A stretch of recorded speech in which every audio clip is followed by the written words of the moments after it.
Tangail medical college হাসপাতালটি দীর্ঘদিন যাবৎ অযত্ন, অবহেলা ও অব্যবস্থাপনার কারণে ময়লা আবর্জনার এবং মেডিকেল বর্জ্যের মাধ্যমে যেভাবে সাধারণ রোগীদের এবং তাদের স্বজনদের স্বাস্থ্য ঝুঁকির কারণ হয়ে দাঁড়িয়েছে, সে বিষয়টি নিয়ে একাধিকবার সংবাদ প্রকাশ হলেও এ বিষয়ে স্থায়ী কোনো পদক্ষেপ লক্ষ্য করা যাচ্ছে না।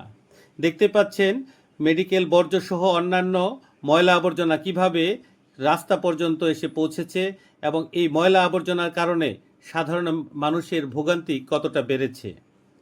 একদিকে ময়লা আবর্জনা, অপরদিকে অব্যবস্থাপনা, সব কিছু মিলে সাধারণ রোগীরা যেন আরও ভয়াবহ পরিস্থিতির দিকে এগিয়ে যাচ্ছে।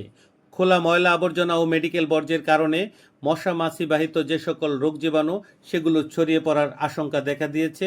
রোগী এবং তাদের স্বজনদের খাবারে এ সকল মশা মাছি উড়ে গিয়ে বসে যখন সংক্রামক রোগ জীবাণু ছড়াচ্ছে, এতে করে এক রোগের কারণে চিকিৎসা নিতে এসে অন্য রোগে আক্রান্ত হওয়ার সম্ভাবনাও কিন্তু দেখা দিচ্ছে।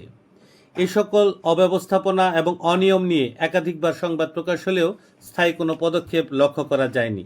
এ বিষয়ে টাঙ্গাইলের জেলা প্রশাসন ও স্বাস্থ্য অধিদপ্তর সহ সংশ্লিষ্ট ঊর্ধ্বতন কর্তৃপক্ষের সুদৃষ্টি কামনা করছে শহরের ভুক্তভোগী সাধারণ রোগীর স্বজন এবং রোগীরা। অতি দ্রুত পদক্ষেপ